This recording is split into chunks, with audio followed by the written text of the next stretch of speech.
Hello friends, welcome back to my channel. My today's recipe is an all-time favorite known as chicken 65 biryani. This recipe we are going to prepare it in 2 steps. So first we'll be making the chicken 65 separately and then we'll amalgamate it with the rice to form the biryani. So friends, let's have a look into the ingredient list now. My first ingredient is of course some basmati rice. Here I have around 3 cups of basmati rice which I have washed thoroughly. And for 3 cups of rice we need 4 cups of water, 1 teaspoon of ginger paste, 1 teaspoon of garlic paste, around 2 tablespoons of chopped coriander leaves, 1 big green chili which I have sliced into few pieces, and this is saffron color which I have mixed with some water.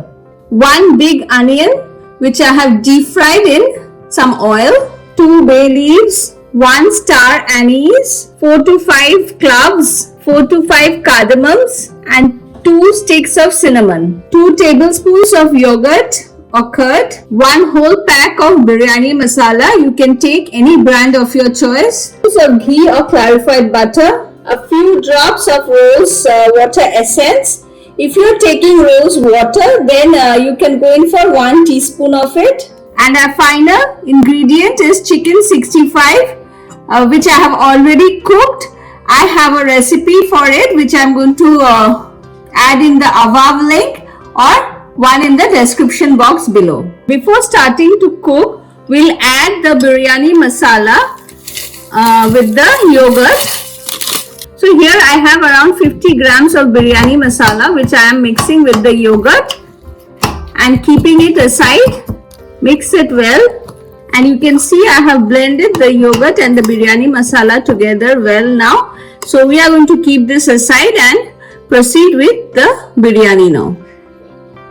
My pan is hot and to it I am going to add in around 3 tablespoons of white oil. My oil is hot and to it I am going to add in the whole spices, bay leaf, star anise, cloves, cardamoms and cinnamon sticks. Next I'll add in the green chilies and ginger garlic paste.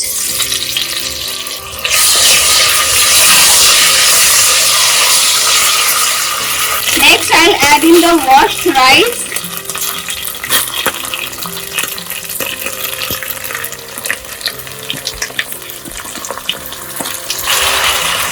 Fry the rice along with the rest of the spices for a minute or 2. My rice has been cooking for a minute and 2, and as you can see, the grains of the rice have started turning a bit whitish in color.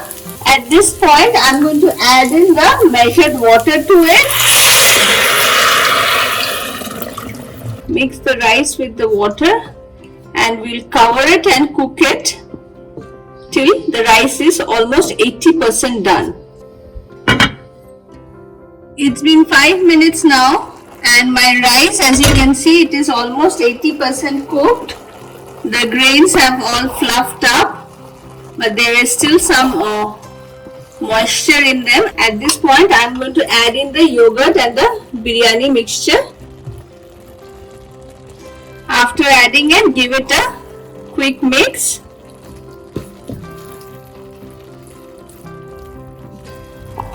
I am not adding in any salt because my biryani powder mix has already salt in it. After mixing the yogurt mixture, we'll also add in the clarified butter or ghee. Adding it at this point gives a very nice flavor to your biryani. And again mix it. And we'll cover it and cook till it is 100% done. That would take approximately 3 to 4 minutes, and we are going to cook it on low flame at this moment. It's been 4 minutes now and my biryani rice is ready. It's completely cooked. At this point I am going to add in the saffron water.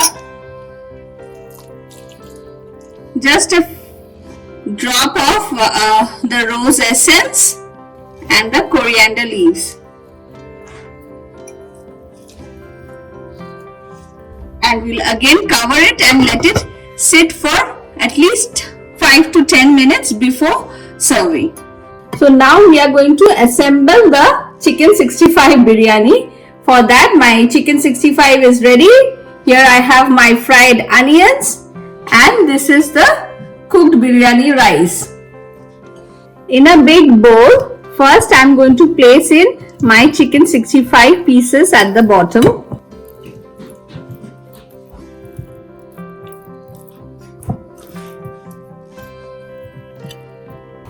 Next, I'll layer it up with some rice.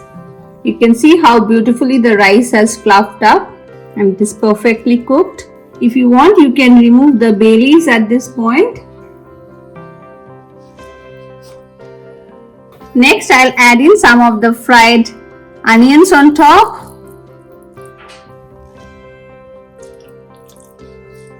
And continue with the rest of the rice.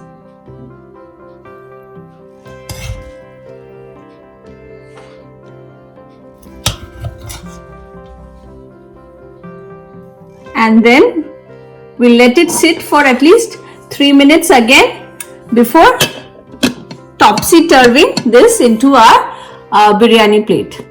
And now I'm going to use this steel plate, which is traditionally how the biryani is served, and give it a turn like this. Give a tap on top.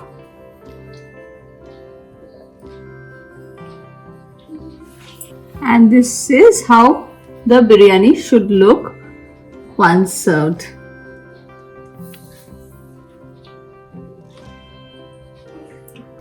My mouth-watering chicken 65 biryani is ready. And friends, you all just saw how easily I have made this. So this is a must try in your kitchen, and I'm sure you're going to thank me later for this recipe.